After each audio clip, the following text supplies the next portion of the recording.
বিশাল সামরিক কুচকাওয়াজ, সারি সারি সেনা, কঠোর অনুশীলন, অত্যাধুনিক ক্ষেপণাস্ত্র ও যুদ্ধ জাহাজের প্রদর্শনী।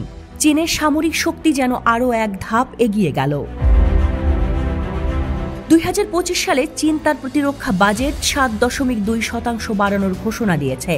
পরপর 2 বছর ধরে একই হারে বৃদ্ধি, অর্থাৎ কেবল অর্থনীতির গতির সঙ্গে সামঞ্জস্য রেখে নয়, বরং সামরিক আধুনিকায়নের প্রতি এক সুস্পষ্ট অগ্রাধিকার। কিন্তু কেন?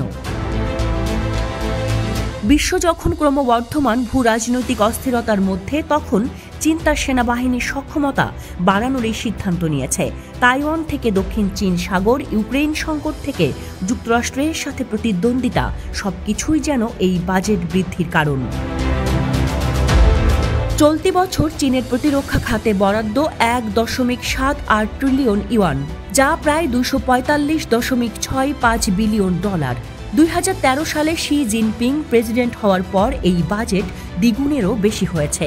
শির লক্ষ্য 2035 সালের মধ্যে পূর্ণ সামরিক আধুনিকায়ন, যার অংশ হিসেবে উন্নত ক্ষেপণাস্ত্র, যুদ্ধজাহাজ, সাবমেরিন এবং নজরদারি প্রযুক্তির বিকাশ চলছে। বেইজিং বলছে তাদের লক্ষ্য সামরিক বাহিনীর প্রস্তুতি আরও উন্নত করা এবং যুদ্ধ প্রস্তুতির উপর জোর দেওয়া।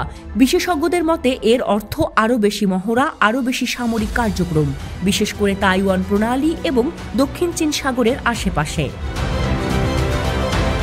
সম্প্রতি চীনা নৌবাহিনী তাসমান সাগরে এক ব্যতিক্রমী লাইভ ফায়ার ড্রিল পরিচালনা করেছে, যেখানে বেসামরিক বিমান চলাচলও ব্যাহত হয়েছে। এই ঘটনার পরই প্রতিরক্ষা বাজেট বৃদ্ধির ঘোষণা নতুন করে উত্তেজনা বাড়াচ্ছে। কিন্তু শুধু প্রযুক্তিগত উন্নয়নই নয়, চীনের সামরিক বাহিনীর রাজনৈতিক শুদ্ধতা নিয়েও সরকার এখন সরব। কারণ সাম্প্রতিক সময়ে বেশ কয়েকজন শীর্ষ সামরিক কর্মকর্তার দুর্নীতির অভিযোগে পদচ্যুতি ঘটেছে। ফলে সামরিক বাহিনীতে শৃঙ্খলা ফেরানো এক বড় চ্যালেঞ্জ হয়ে দাঁড়িয়েছে। বিশ্বে প্রতিরক্ষা ব্যয়ে চীন দ্বিতীয়, আর প্রথম স্থানে রয়েছে যুক্তরাষ্ট্র, যার 2025 সালের সামরিক বাজেট $850 বিলিয়ন। যদিও চীনের বাজেট যুক্তরাষ্ট্রের তুলনায় অনেক কম, তবুও তাদের অগ্রাধিকারমূলক খাতগুলোতে দ্রুত উন্নয়ন দেখা যাচ্ছে। তাইওয়ান ভিত্তিক নিরাপত্তা বিশ্লেষক ওয়েন টি সাং বলছেন, চীন এখন এমন একটি অবস্থান নিতে চাচ্ছে যেখানে তারা তুলনামূলক স্থিতিশীল সুপার পাওয়ার হিসেবে নিজেকে প্রতিষ্ঠিত করতে পারে, বিশেষ করে যুক্তরাষ্ট্রের নতুন প্রেসিডেন্ট ডোনাল্ড ট্রাম্পের অনিশ্চিত নীতির বিপরীতে।